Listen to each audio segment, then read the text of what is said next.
Bonjour à tous et bienvenue sur videobourse.fr. Donc cette fois-ci, on va s'intéresser à une stratégie que j'ai mis en place. Alors je ne sais pas du tout si elle est viable à long terme. Je suis encore en période de test. Je vous l'explique simplement en vidéo parce que je pense que ce sera plus simple et c'est assez facilement compréhensible. Donc pour ceux qui suivent les émissions en direct sur Vidéobourse, c'est celle qu'on utilise en ce moment. Donc c'est une stratégie de trading à très court terme puisqu'on étudie les graphiques en 1 minute. On va chercher les take profits plus petits que nos stop loss, oui, donc on a un ratio gain-perte négatif, ce qui peut en effrayer plus d'un et c'est tout à fait compréhensible. On va aller en l'occurrence chercher un objectif de 10 pips sur chaque position pour un stop loss qui sera placé à 30 pips. Pour pallier à ça, on va adopter une stratégie d'incrémentation limitée, c'est-à-dire que après une perte, on va passer, par exemple, si on a un capital de départ de 1000 euros, on prendra une première position de 0,01 lot. Sur la seconde position, on prendra 0,02 lot. La limite sera fixée à donc 2 pertes d'affilée, c'est-à-dire qu'à partir du moment où on a doublé une fois notre position de départ, eh bien on n'évoluera plus par la suite. D'ailleurs, c'est pas doublé, c'est augmenté de la somme de départ. En l'occurrence, si on génère une perte, ça va nous faire perdre en termes de pourcent par rapport à notre capital 0,3%. En revanche, si on enchaîne deux pertes, ça nous ferait perdre en tout 0,9% puisqu'on aura perdu 0,3 plus 30 pips avec une position doublée. Donc 2 fois 0,3, 0,6, 0,6 et 0,3 qui font 0,9. Il faudra donc au moins 10 positions gagnantes du premier coup pour rattraper deux positions perdantes d'affilée. Si on fait une perte puis un gain, on perd 0,1%. Pourquoi? Parce que sur la première position, on a perdu 0,3. Sur la seconde, on a atteint nos take profit avec une position deux fois plus élevée que la première, ce qui génère un gain de 0,2 pips, c'est ce qui génère un gain total sur la série d'une perte de 0,1% par rapport au capital. Donc il faut vraiment des gains du premier coup. Alors cependant, c'est pas infaisable puisque comme on a un ratio gain-perte négatif, on atteint beaucoup plus souvent notre take profit que notre stop loss. Et ensuite, la différence va se faire dans la qualité de l'analyse et dans les prises de position. Alors, je la teste depuis 2 jours, donc j'ai pas du tout assez de recul pour savoir si elle est viable ou pas. Quoi qu'il arrive, ce sera intéressant puisqu'on ne pense jamais et on a peur un peu d'un ratio gain-perte négatif. Donc, on va aller sur ce terrain, on va voir ce que ça donne. Pour l'instant, je suis simplement sur compte démo. Les 2 premiers jours ont été assez intéressants. Donc, si on regarde l'historique notamment, voilà, on voit voilà, ici un stop loss, beaucoup de take profit. Ici, quand même, quelques stop loss. Voilà, on en voit un ici deux d'affilée. Mais dans l'ensemble, quand même, on voit beaucoup de take profit. Et donc, on rentre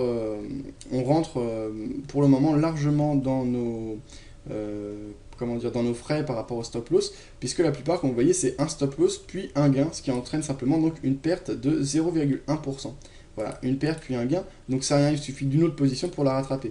Là, ce qui est plus gênant, c'est ce qu'on a eu par exemple hier, donc le 28 à 14h heure française, on a eu 2 pertes d'affilée sur l'euro-dollar. Là, ça entraîne une perte de 0,9%, donc ça annule 9 positions gagnantes du premier coup.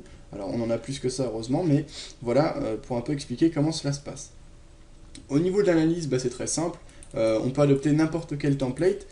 J'utilise un outil qui s'appelle Autopilot, qui est réalisé par le site tradingautomatique.fr. C'est un outil qui est payant. Vous pourrez aller voir sur le site Trading Automatique pour l'acheter éventuellement si ça vous intéresse. C'est pas très cher, je crois que c'est 40 ou 60 euros, je ne me rappelle plus exactement du prix. Et c'est un outil, donc un expert qui vous place automatiquement vos stop loss et take profit selon différents critères. Ça peut être soit en termes de pips, donc moi c'est ce que j'utilise, par exemple 10 pips pour le take profit et 30 pips pour le stop loss. Ça peut être en termes de pourcentage par rapport au capital, par exemple si vous voulez chercher un gain de 0,1% et une perte de 0,3%, ou en termes de dollars ou d'euros, donc sur la valeur de l'équité, par exemple si vous voulez chercher 10 dollars ou une perte maximum de 30 dollars, voilà. Et une perte maximum de 30 dollars. Donc voilà ce que l'on pouvait dire. Au niveau du template que j'utilise, moi j'utilise le template Ce Rêve Bleu que j'utilise régulièrement parce qu'il me plaît bien et il est assez simple et il reprend pas mal d'informations. Vous pouvez l'avoir sur le forum, ce template. Là par exemple je suis en 1 minute sur le dollar face au yen japonais. Qu'est-ce que je fais? J'étudie mes oscillateurs, donc je vois qu'on est plutôt orienté à la hausse avec une MACD positive et un RSI positif. La MACD évolue sous sa courbe de signal. Au niveau du RSI, on n'est pas suracheté. Si on relie les différents points bas sur le graphe, on se rend compte qu'on est bien en dynamique haussière, ce qui se concrétise et ce qui se vérifie au niveau des moyennes OB exponentielles qui ont tendance à se retourner, avec la moyenne OB exponentielle 50 qui évolue à la hausse et qui a déjà coupé ses moyennes OB exponentielles 100 et 200, et la moyenne OB exponentielle 100 qui est en train de couper à la hausse sa moyenne OB exponentielle 200. On est assez proche de notre trendline haussière, donc on pourra avoir une prise de position à l'achat qui serait relativement justifiée.